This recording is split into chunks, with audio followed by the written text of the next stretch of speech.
పుట్టిన టైంని బట్టి ఆ నిమిషాలు, సెకండ్లు, గంటలను బట్టి పేరు పెట్టుకోవాలా? నచ్చిన అక్షరాన్ని బట్టి పేరు పెట్టుకోవాలి. జన్మనామం వేరు, వ్యవహారనామం వేరు. జన్మనామం వేరు, వ్యవహారనామం వేరు. ఓకే, ఎవరిష్టం వాళ్ళది. అంటే ఖచ్చితంగా జన్మనామంతో లింక్ అయి ఉండాలి, లేదంటే దానికి రిలేటెడ్ సంబంధమే లేదు. జన్మనామం ఎందుకు పెట్టిర్రు అంటే జనాలు మర్చిపోతారని పెట్టిర్రు. ఉదాహరణ చూ, చే, చోలా అంటే అశ్విని నక్షత్రం. సపోజ్ మీ ఇంట్లో ఎవరో, మీ ఇంట్లో ఒక 1970లో మీ ఇంట్లో మీ అన్ననో తమ్ముడో పుట్టిండు, మేషరాశిలో పుట్టిర్రు. వాళ్ళకు తెలియక మేము మర్చిపోయినాము, వాళ్ళకి ఏం నక్షత్రమో తెలియదు. సో జనరల్గా మేము ఏమంటాము, చెన్నయ్య అని చెప్పమంటాం. చూచే చెన్నయ్య అంటే అశ్విని నక్షత్రం, 2వ పాదం, మేషరాశి. అట్లనే ఒక అమ్మాయి పుట్టింది మీ ఇంట్లో 1970లో మీ అక్కనో మీ చిన్నమ్మనో పుట్టింది. ఆమె జన్మనామం మీరు చెప్పారు, గురువు గారు మాకు ఆమె డేట్ ఆఫ్ బర్త్ లేదండి, కానీ ఆమె జన్మనామం మాత్రం టొక్కమ్మ అండి గుర్తుంది అని. అవును, టొక్కమ్మ నా అమ్మ, టేటో పాపి, ఉత్తర కన్యా రాశి 2వ పాదం అని చెప్పిన అయిపోయింది. ఉత్తరా నక్షత్రం 2వ పాదం. అంటే ఇవన్నీ కూడా ఎందుకు పెట్టిర్రు ఈ పేర్లు అంటే, ఒకవేళ మీకు జాతకాలు తెలియకపోతే డైరెక్ట్గా బ్లైండ్గా పంతుల దగ్గరికి వెళ్ళిపోయి, పంతులు గారు నాది టొక్కమ్మ జన్మనామం అండి అనగానే జాతకం చెప్పేస్తాడు పంతులు. ఓకే, అందుకని పెట్టిరు. చాలా ఈజీ మెథడ్లో పెట్టిరు. కొన్ని ఇయర్స్ బ్యాక్ వెళ్తే వాళ్ళకి అసలు టైం తెలియదు, ఏమీ తెలియదు, అందుకని ఇది పెట్టిరని చెప్తున్నా. ఓకే, ఇప్పుడు టైం తెలియదు కరెక్టే, కానీ పుట్టంగానైతే పంతులు దగ్గరికి పోతాడుగా, ఇంట్లో తండ్రి పోతాడు కదా. ఇప్పుడు 1960లో సపోజ్ ఎవరో ఒక పర్సన్ పుట్టిండు, ఆయనకు అసలు జ్యోతిష్యం తెలియదు, జాతకం తెలియదు, వాళ్ళ ఇంటి ఏం తెలియదు. ఆయన పోయి ఏం చేసిండు, అయ్యా సార్ పంతులు గారు నా కొడుకు పుట్టిండు, ఇగో పలానా అంటే పంతులు ఏం చేస్తాడు, బిడ్డ చూసి ఇగో నీ కొడుకు పేరు రేవంత్ అని పెట్టిండు. ఏం నక్షత్రం, రేవంత్ అంటే చిత్తా నక్షత్రం, తులారాశి. సింపుల్, వచ్చేసింది. అందుకని ఎక్కడికి పోయినా రేవంత్ అనే పదం, నువ్వు రేవంత్ బిడ్డ జన్మనామం నీ తులారాశి పో, అయిపోయింది. అంటే ఈజీ, చాలా ఈజీ ప్రాసెస్ అట్లా. సో చాలా ఈజీ ఇది.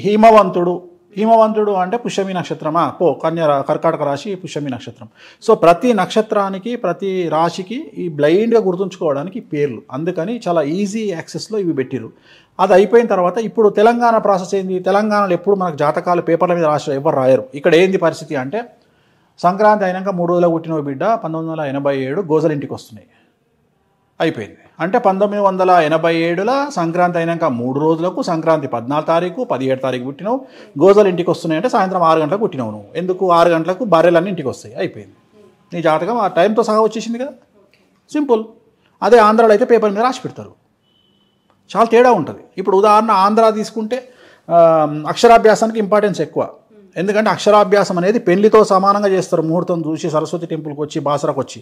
తెలంగాణ అట్లా కాదు. తెలంగాణలో పోయినవా ఫస్ట్ వాడు బాసరా చేయకముందే వీడు పోతాడు, మంచిగా క్వార్టర్ వేసుకుంటాడు, బీర్ తాగుతాడు, ఎంజాయ్ చేస్తాడు, ఒక టూర్ లెక్క అయిపోతే వెళ్ళిపోతారు. అంటే ఒక్కొక్క ఆచారం వ్యవహారం ఒక్కొక్క సాంప్రదాయం బట్టి ఉంటుంది. బట్ ఇక్కడ 1 more క్వశ్చన్ నేను అడుగుతాను గురూజీ.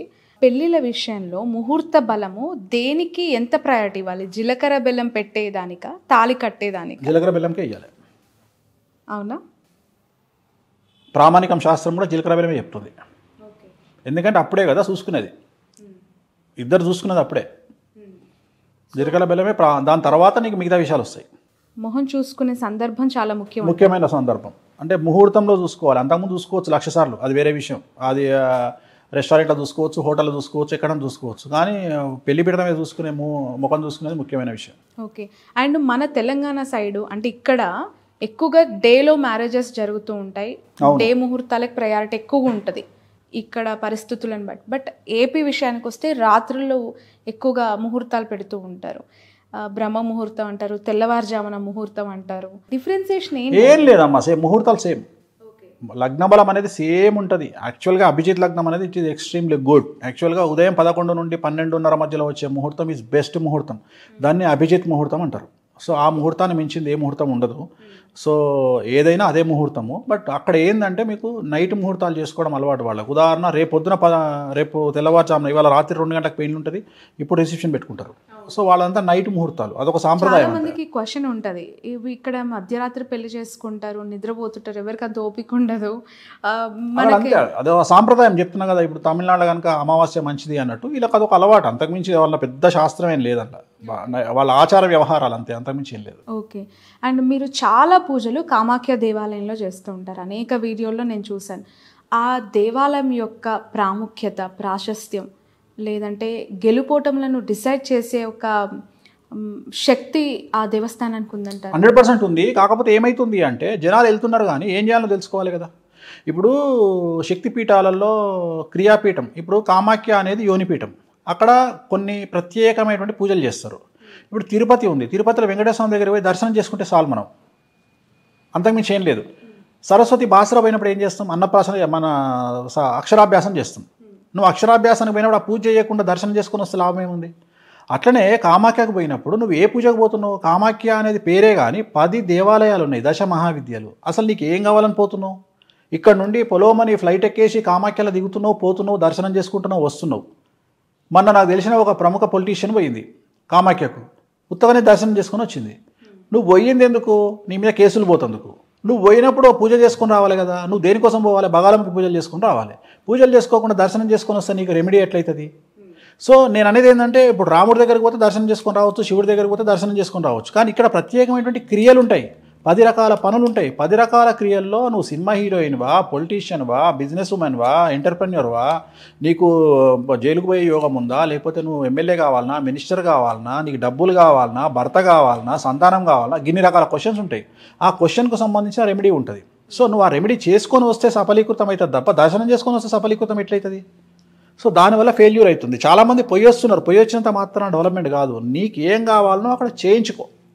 నువ్వు 10 రకాల పూజలు ఉంటాయి, 10 రకాల అమ్మవార్లు ఉంటారు, 10 రకాల దేవాలయాలు ఉన్నాయి. నువ్వు 10 గుడులకు తిరిగి దర్శనం చేసుకో. లేకపోతే నీకు ఏం కావాలి? శత్రువు మీద జయం కావాలన్నా, డబ్బు కావాలన్నా, అధికారం కావాలన్నా, వశీకరణం కావాలన్నా, నీకు వశీకరణం కూడా సిద్ధిస్తుంది అక్కడ. ఈ అన్ని అంశాలకి ఒక్కొక్క ప్రాముఖ్యతమైన పూజలు ఉన్నాయా? 10 రకాల పూజలు ఉన్నాయి. ఇది తెలియకుండా నువ్వు పోయి ఉత్తగా దండం పెట్టుకొని వస్తే ఎట్లా? ఇప్పుడు ఈ మధ్య కాలంలో ముఖ్యమంత్రులు అందరూ రాజశ్యామల యాగం అని చేస్తూ ఉంటారు, లేదంటే ఇప్పుడు అది కూడా 2 ఉంటాయమ్మా. సుదర్శన యాగం అవన్నీ చిన్న చిన్నవి, వాటి గురించి ఎవరు చేయించరు. జనరల్గా పెద్దయ్యే ఉంటాయి, రాజశ్యామల బగాలముకి చేస్తారు. బట్ వాటిలో కూడా వామాచారం, దక్షిణాచారం ఉంటుంది. దక్షిణాచారం అంటే కుడి చేతితో చేస్తారు, దాంట్లో అంతా పూలు పండ్లు పాయసం పెట్టి చేస్తారు. వామాచారం వచ్చేటప్పటికి నాన్ వెజ్ లిక్కర్ కంపల్సరీ ఉంటుంది. సో ఈ ప్రాసెస్ వేరు, ఈ ప్రాసెస్. వామాచారంలో నేను ఒక్కడనే ఫేమస్, ఎందుకంటే అవి చేయాలంటే భయపడతారు కాబట్టి నేను ఒక్కడనే, రిజల్ట్ కూడా తొందరగా ఉంటుంది, నేను చేయిస్తాను.